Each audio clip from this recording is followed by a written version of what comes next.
আসসালামু আলাইকুম। এটিএন বাংলা সংবাদে সবাইকে স্বাগত জানাচ্ছি। আমি ভাবনা আহমেদ। শুরুতেই বিআরবি কেবল সংবাদ শিরোনাম। রাতে ইরানের উপর এ যাবৎকালে বৃহত্তম বোমা বর্ষণের ঘোষণা যুক্তরাষ্ট্রের। তেহরানের সরকারি অবকাঠামো লক্ষ্য করে দফায় দফায় হামলা, ইরানের পাল্টা জবাব। ছুটির দিনেও রাজধানীর পেট্রোল পাম্পগুলোতে গাড়ির দীর্ঘ সারি। রেশনিং পদ্ধতিতে তেল বিক্রিতে বিপাকে বাইকাররা, বন্ধ অনেক পেট্রোল পাম্প। মধ্যপ্রাচ্য জুড়ে অস্থিতিশীলতায় আজও বাতিল ঢাকা থেকে বিভিন্ন গন্তব্যের 20টি ফ্লাইট। চরম অনিশ্চয়তা ও ভোগান্তিতে যাত্রীরা। সংসদ অধিবেশন সামনে রেখে চলছে বিএনপি দলীয় সাংসদদের দ্বিতীয় দিনের প্রশিক্ষণ কর্মশালা। কার্যকরী সংসদ উপহার দেওয়াই উদ্দেশ্য বলছেন নেতারা। এবং মধ্যপ্রাচ্যে যুদ্ধ দীর্ঘায়িত হলে দেশে জ্বালানি তেলের দাম বাড়ার আশঙ্কা। সিপিডির নির্বাহী পরিচালক ডক্টর ফাহমিদার। ভর্তুকি দিতে গিয়ে বাড়তি চাপে পড়বে সরকার।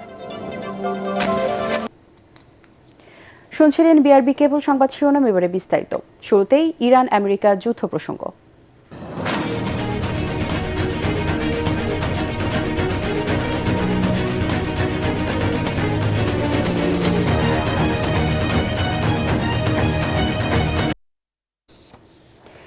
আজ রাতে ইরানের উপর এ যাবৎকালের বৃহত্তম বোমা বর্ষণের ঘোষণা দিয়েছে যুক্তরাষ্ট্র।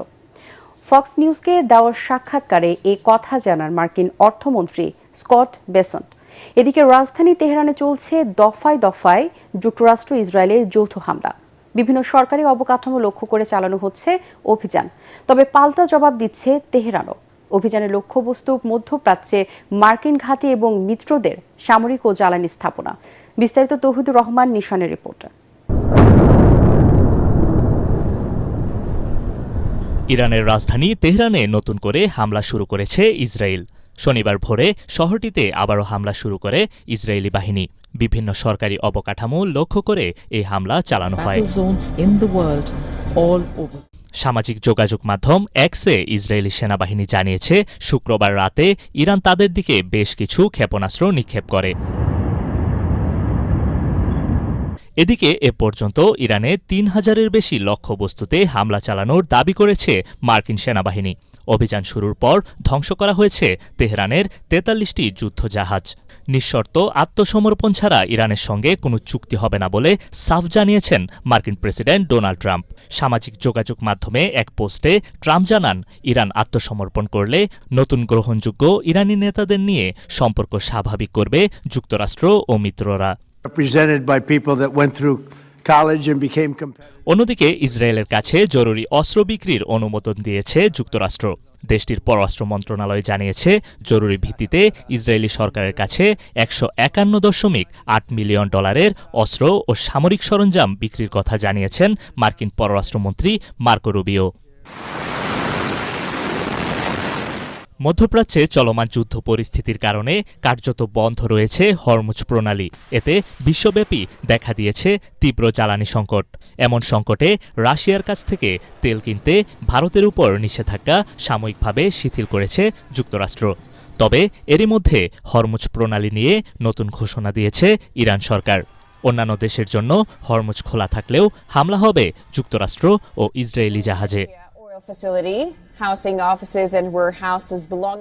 তৌহিদুর রহমান নিশান, এটিএন বাংলা, ঢাকা। ছুটির দিনেও রাজধানীর পেট্রোল পাম্পগুলোতে যানবাহনের দীর্ঘ সারি।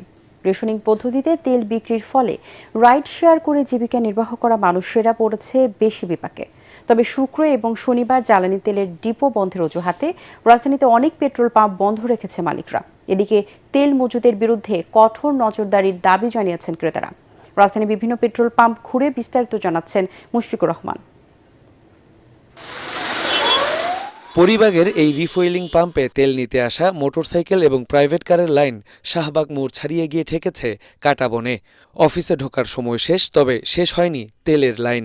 4 ঘন্টা থেকে আসতেছি, হ্যাঁ এই সিরিয়ালে আছি, গাড়িতে তো তেল নিয়ে ঠেলা দিয়ে নিয়ে আসতেছি আর কি। মানে আপনার ঢাকার শহর যে অনেকগুলা তেলের পাম্প আছে, সব তেলের পাম্পগুলা বন্ধ করে একটা দুইটা খোলা রাখছে। সবগুলা খোলা রাখতো, এরকম 200 বা 300 টাকার তেল দিত, এত সিরিয়ালে আমাদের ভোগান্তি হইতো না ভাই। জীবনে যা একটা কষ্ট, দীর্ঘ অনেক বছর পরে ভাই দেখলাম এর উপরে সংকট ভাই। এরকম সংকটের কোনো মানি হয় না ভাই। সামনে একটা পবিত্র ঈদ আইতাছে, তো সেক্ষেত্রে আমরা ঈদে বাড়ি করে যাবো, সেক্ষেত্রে বাড়ি করে যাবো কিভাবে? দেখা যায় একটি আবার আরো 5টি হয়ে যাবো দ্বিগুণ। প্যানিক হওয়াটা মনে হয় ঠিক হয় নাই, আমাদের আর একটু সচেতন হতে হবে।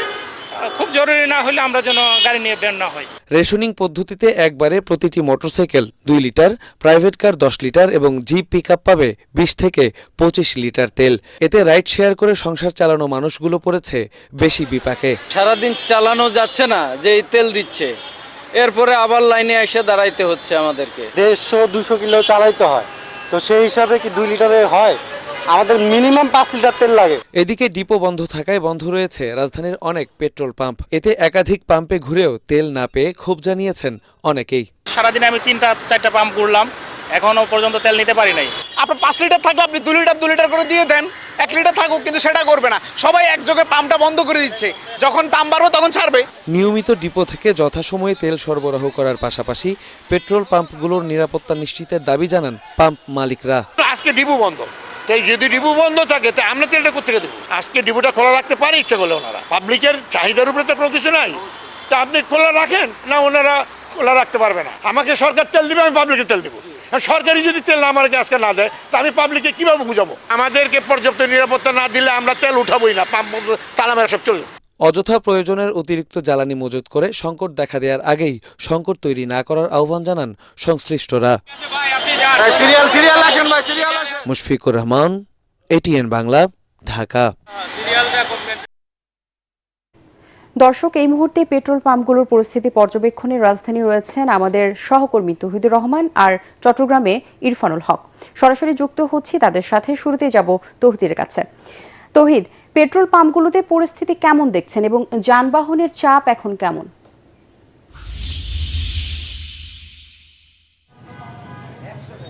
জি বাবদা, আপনি যেমনটি বলছিলেন যে আপনারা জানেন যে ইতিমধ্যে যে যুক্তরাষ্ট্র এবং ইরানের মধ্যে যে যুদ্ধ শুরু হয়েছে, সেই যুদ্ধের কারণে কিন্তু হরমুজ প্রণালী অনেকটা বন্ধ রয়েছে, যে কারণে জ্বালানি তেলের একটি সংকট বৈশ্বিক বাজারে দেখা গেছে। সেই প্রভাব কিন্তু বাংলাদেশেও পড়েছে। আমরা রাজধানীতে গত 2 দিন ধরে দেখতে পেয়েছি যে বিভিন্ন পেট্রোল পাম্পে তেল নেওয়ার জন্য যাত্রীরা এসছেন, তারা গাড়ি নিয়ে, বাইক নিয়ে এসছেন। আমরা এখানেও যেটি দেখেছি, এখন আমরা আছি রাজারবাগে, এখানে পাম্পে যেটি দেখছি যে শত শত গাড়ি কিন্তু এখানে রয়েছে সিরিয়ালে, তারা তেল পাচ্ছেন না বলে অভিযোগ করছেন, বা কম সংকট তেল রয়েছে। আমরা পাম্প মালিকদের সঙ্গে কথা বলেছি, তারা বলেছে শুক্র এবং শনিবার সাধারণত তেলের সরবরাহ কম থাকে, যে কারণে তারা এখন মানে তেল বিক্রিটা করতে পারছেন কম, বা পরিমাণে কম দিতে পারছেন। অলরেডি এর মধ্যে 2-1টি তেল নাই বলেও তারা জানিয়েছেন। তবে যারা তেল নিতে আসছেন তাদের অভিযোগ যে তারা আসলে পর্যাপ্ত তেল পাচ্ছেন না, দীর্ঘ সময় লাইনে দাঁড়িয়ে থেকেও কিন্তু তারা তেল পাচ্ছেন না বলে আমাদের কাছে অভিযোগ করেছে। এদিকে পাম্প মালিকরা যেটি বলছেন যে স্বাভাবিক সময়ের তুলনায় বেশি চাপ হয়, তারা কিন্তু হিমশিম খাচ্ছেন পরিস্থিতি মোকাবিলা করতে, এবং তারা নিরাপত্তা চেয়ে কিন্তু দাবি জানিয়েছেন যে সরকার তাদেরকে নিরাপত্তা দিক, সেই দাবিটা কিন্তু যাচ্ছেন। আমরা এখানে দেখছি যে আইনশৃঙ্খলা বাহিনীর সদস্যরাও রয়েছে, বিভিন্নজন তারা তেল দিতে আসছেন। এই হলো যে রাজধানীর পরিস্থিতি। আর সড়কে আমরা যানবাহনেও দেখেছি, সেখানেও কথা বলে যে তেল সংকটের বিষয়টি কিন্তু গণপরিবহনের যারা চালক রয়েছেন বা সহকারী রয়েছেন তারাও কিন্তু বলছেন।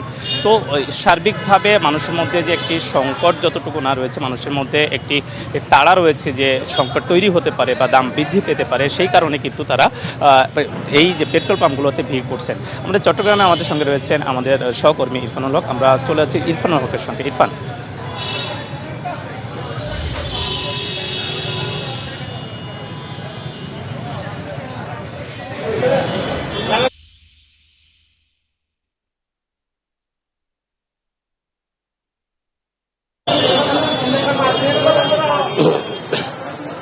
তহিদ, আমি যদি চট্টগ্রামের কথা বলি তাহলে আপনাকে আমি বলতে হবে যে গত পরশুদিন রাত থেকে কিন্তু চট্টগ্রামের বেশিরভাগ পেট্রোল পাম্পে চালকদের ভিড় ছিল চোখে পড়ার মতো। মূলত ইসরায়েল এবং ইরানের মধ্যে যে যুদ্ধ পরিস্থিতি, সেই যুদ্ধ পরিস্থিতির মধ্যে চট্টগ্রামের বেশিরভাগ পেট্রোল পাম্পের দেখে চিত্রটি পরিবর্তন হয়েছে। আমরা দেখেছিলাম যে চালকদের মধ্যে একটি শঙ্কা কাজ করছেন, তারা বলছেন যে মূলত যে বহির্বিশ্বের যে বিশ্ববাজার, সে বিশ্ববাজারে কিন্তু তেল বাড়ার তেলের দাম বাড়ার আশঙ্কা রয়েছে, সেই আশঙ্কা থেকে তারা মূলত তেল ক্রয় করার জন্য এখানে ভিড় করছেন। অন্যদিকে আমি এখানকার যারা দায়িত্বরত রয়েছেন পেট্রোল পাম্প মালিক সমিতির সাথে কথা বলেছি, তারা বলছেন যে আসলে দাম বাড়ার কোনো ধরনের আশঙ্কা নেই। অন্যদিকে এখানকার চালকরা বলছেন যে আসলে চট্টগ্রামে এই পেট্রোল পাম্পটি ছাড়া বাকি কোনো পেট্রোল পাম্পেই নানা অজুহাতে তেল দেওয়া বন্ধ করা হয়েছে। আমরা অন্যান্য পেট্রোল পাম্পগুলিতে গিয়েছিলাম, তারা বলছেন যে আসলে তাদের এখানে পর্যাপ্ত পরিমাণ তেল না থাকাতে তারা সেটি সরবরাহ করতে পারছেন না। তবে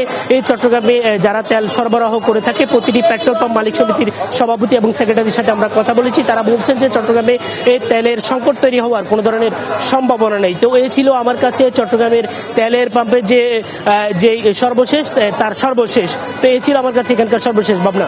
জি ইরফান, আপনাকে ধন্যবাদ।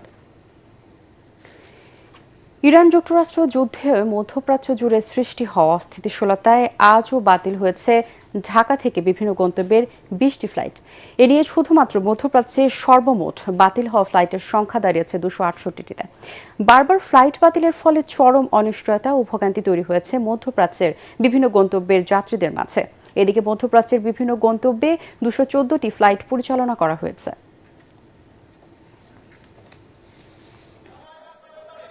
আমরা তো যাইতে হইব, যে কোনো প্রকার যাইতে হইব, না গেলে কেমনে কি করাম। ছুটিতে আছি, এরপরে টিয়া পয়সা সব কিছু খরচ করেছি, করেছি, যাইতে হইব ফ্যামিলি চলতে গেলে, এছাড়া তো কোনো গতি নাই। হঠাৎ করে মানে টিকিটটা ক্যান্সেল, আমি কালকে যোগাযোগ করছি কোম্পানির সাথে, তো কোম্পানি বলতেছে ওটা ক্যান্সেল হয়ে গেছে, এখন নতুন একটা দিচ্ছে, তো আমি প্রস্তুতি নিয়ে আসতে পারি নাই, মানে হঠাৎ করে সব কিছু। টিকিট ক্যান্সেল হওয়ার পরে তারপর আবার টিকিট চেঞ্জ করার লাগি আমি আরো 35,000 টাকা বলন দিছি।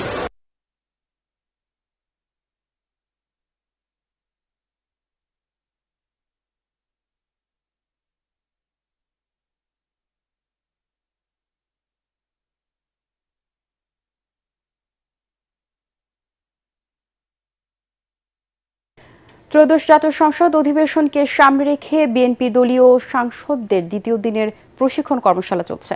গুলশানের চেয়ারম্যানের কার্যালয়ে এই কর্মশালার উদ্বোধন করেন মহাসচিব মির্জা ফখরুল ইসলাম আলমগীর। এতে অংশ নিচ্ছেন ঢাকা জেলা, ময়মনসিংহ, ফরিদপুর ও ঢাকা বিভাগের সাংসদরা। বিএনপি চেয়ারম্যান তারেক রহমানের কন্যা জাইমা রহমানও উপস্থিত আছেন। কর্মশালায় সংসদের কার্যপ্রণালী, আচরণবিধি, বিল প্রণয়ন ও পর্যালোচনা, বাজেট সংক্রান্ত নথি বিশ্লেষণ, সংসদীয় কমিটিগুলোর কার্যক্রম সহ বিভিন্ন বিষয়ে প্রয়োজনীয় বিধিবিধানগুলো নতুন নির্বাচিত সংসদ সদস্যদের সামনে উপস্থাপন করা হচ্ছে। বিএনপি স্থায়ী কমিটির সদস্য ও স্বরাষ্ট্রমন্ত্রী সালাউদ্দিন আহমেদ জানান, পুরনো সংস্কৃতি থেকে বেরিয়ে জনগণের প্রত্যাশা পূরণে জাতীয় সংসদকে কার্যকর করতে চায় বিএনপি। বিকেলের পর্বে সিলেট, কুমিল্লা ও চট্টগ্রাম বিভাগের সাংসদরা অংশ নেবেন। আগামী 12 মার্চ ত্রয়োদশ জাতীয় সংসদের প্রথম অধিবেশন বসবেন।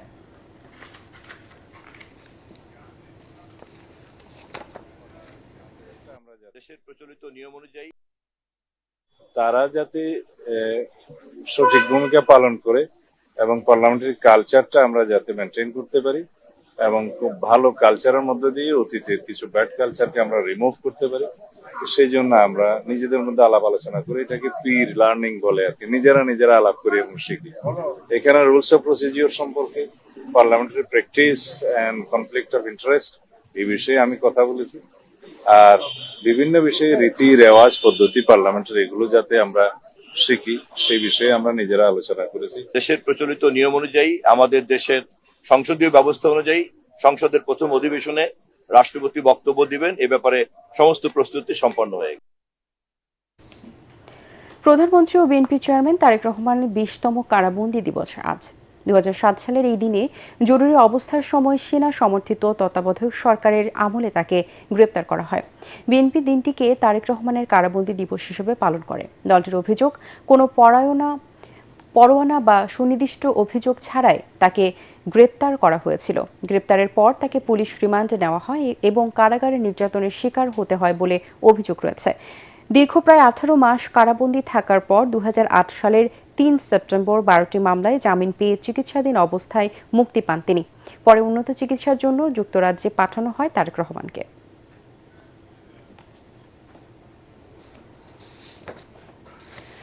প্রধানমন্ত্রী তারেক রহমানের নির্বাচনী প্রতিশ্রুতি অনুযায়ী ঢাকা ১৭ নিজ সংসদীয় আসনের মহাখালীতে শ্রী শ্রী রক্ষকালী মন্দিরের সংস্কার কাজ উদ্বোধন করেছেন ঢাকার ২ সিটির প্রশাসক। ঢাকা দক্ষিণ সিটি কর্পোরেশনের প্রশাসক আব্দুস সালাম বলেন, জনগণের কাছে দেওয়া প্রতিশ্রুতি পূরণে কাজ করে যাচ্ছেন প্রধানমন্ত্রী তারেক রহমান। ঢাকা উত্তর সিটি কর্পোরেশনের প্রশাসক শফিকুল ইসলাম বলেন, ধর্ম বর্ণ সবাইকে নিয়েই বাংলাদেশকে এগিয়ে নেওয়া হবে।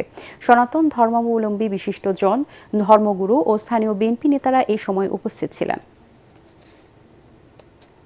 মাননীয় প্রধানমন্ত্রী সরকারের বয়স হয়েছে কতদিন, এর মধ্যেই উনি আপনাদের কথাটা কিন্তু মনে রেখেছেন।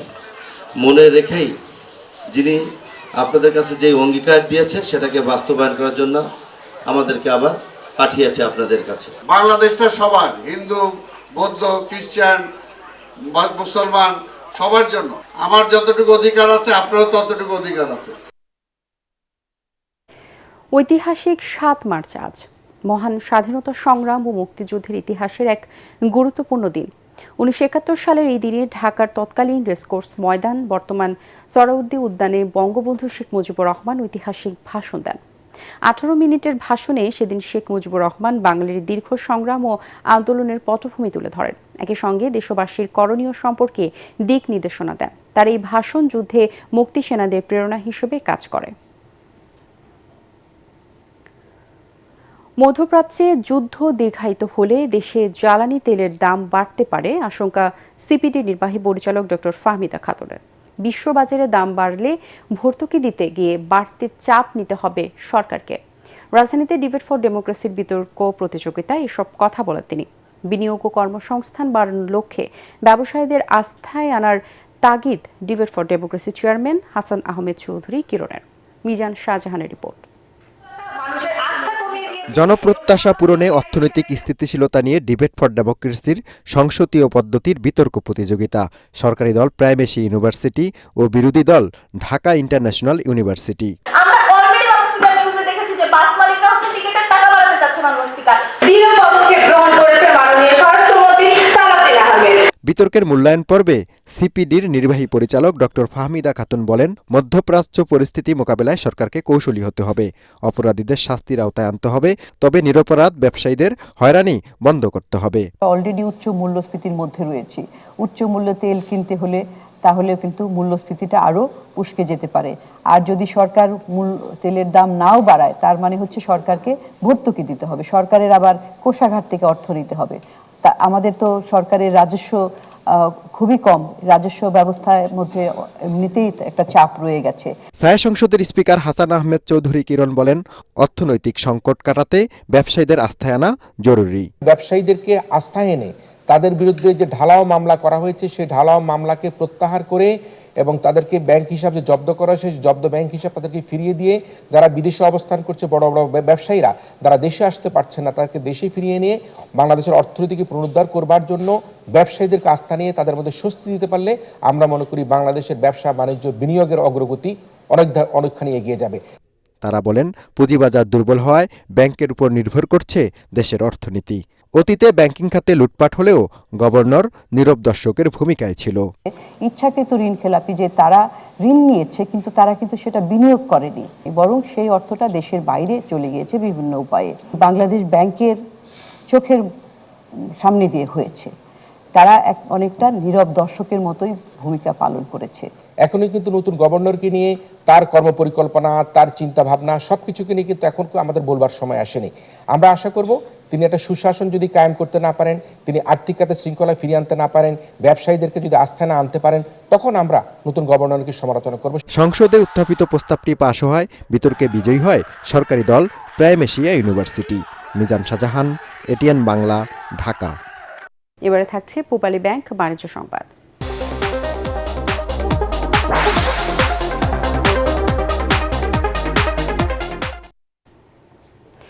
ইরানের বিরুদ্ধে যুক্তরাষ্ট্র ও ইসরায়েলের হামলার আগে হরমুজ প্রণালী ও ওমান উপসাগর পেরিয়ে আসা 15টি জাহাজ চট্টগ্রাম বন্দরে পৌঁছাতে শুরু করেছে। হরমুজ প্রণালী বন্ধ ঘোষণার আগে এসব জাহাজ পথ অতিক্রম করে বাংলাদেশের উদ্দেশ্যে রওনা হয়েছিল। চট্টগ্রাম বন্দরে পৌঁছানো এবং পথে থাকা এসব জাহাজের মধ্যে 4টিতে তরলীকৃত প্রাকৃতিক গ্যাস এলএনজি, 2টিতে তরলীকৃত পেট্রোলিয়াম গ্যাস এলপিজি এবং 9টিতে সিমেন্ট শিল্পের কাঁচামাল ক্লিংকার রয়েছে। সব মিলিয়ে 15টি জাহাজে প্রায় 7.5 লাখ টন পণ্য রয়েছে। এর মধ্যে 12টি জাহাজ ইতিমধ্যে বন্দরে পৌঁছেছে, বাকি 3টি এই সপ্তাহে পৌঁছানোর কথা রয়েছে। এবার আন্তর্জাতিক সংবাদ।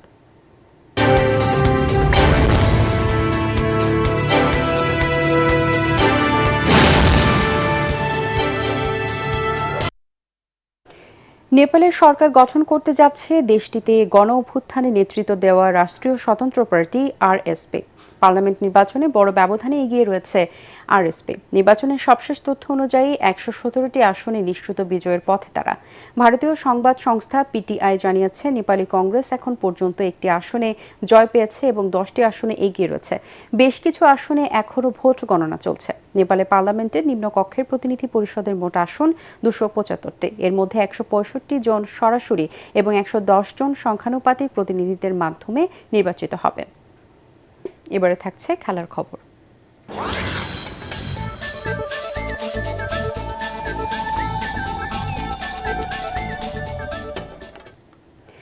স্প্যানিশ লা লিগায় টানা 2 হারের হতাশা কাটিয়ে শেষ মুহূর্তের গোলে সেল্টা ভিগোকে পরাজিত করে জয়ের ধারায় ফিরল রিয়াল মাদ্রিদ। প্রতিপক্ষের মাঠে 2-1 গোলে জয় পায় আলভারো আরভেলোয়ার দল। খেলার 11 মিনিটে আউরেলিন চুয়ামিনির গোলে লিড নেয় রিয়াল মাদ্রিদ। তবে 25 মিনিটে বোরহা ইগলেসিয়াসের ম্যাচে সমতা ফেরায় সেল্টা। বিরতির পর ম্যাচে চলে আক্রমণ আর পাল্টা আক্রমণ। জয়ের পথেই ছিল খেলা। অবশেষে ইনজুরি টাইমে 4র্থ মিনিটে ফেদে ভালভের্দে রিয়াল মাদ্রিদকে 2-1 গোলে ম্যাচ জেতান। এই জয়ে 27 ম্যাচে 63 পয়েন্ট হলো লিগ টেবিলের 2-এ থাকা রিয়াল মাদ্রিদের। শেষ করার আগে বিআরবি কেবল সংবাদ শিরোনামগুলো জানিয়ে দেব আরও একবার। রাতে ইরানের উপর এ যাবৎকালের বৃহত্তম বোমা বর্ষণের ঘোষণা যুক্তরাষ্ট্রের। তেহরানের সরকারি অবকাঠামো লক্ষ্য করে দফায় দফায় হামলা, ইরানের পাল্টা জবাব। ছুটির দিনেও রাজধানী পেট্রোল পাম্পগুলোতে গাড়ির দীর্ঘ সারি, রেশনিং পদ্ধতিতে তেল বিক্রিতে বিপাকে বাইকাররা, বন্ধ অনেক পেট্রোল পাম্প।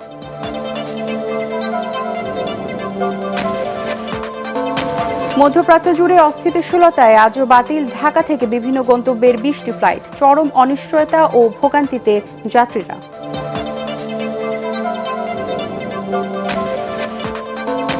সংসদ অধিবেশনকে সামনে রেখে চলছে বিএনপি দলীয় সাংসদদের দ্বিতীয় দিনের প্রশিক্ষণ কর্মশালা। কার্যকরী সংসদ উপহার দেওয়াই উদ্দেশ্য বলছেন নেতারা।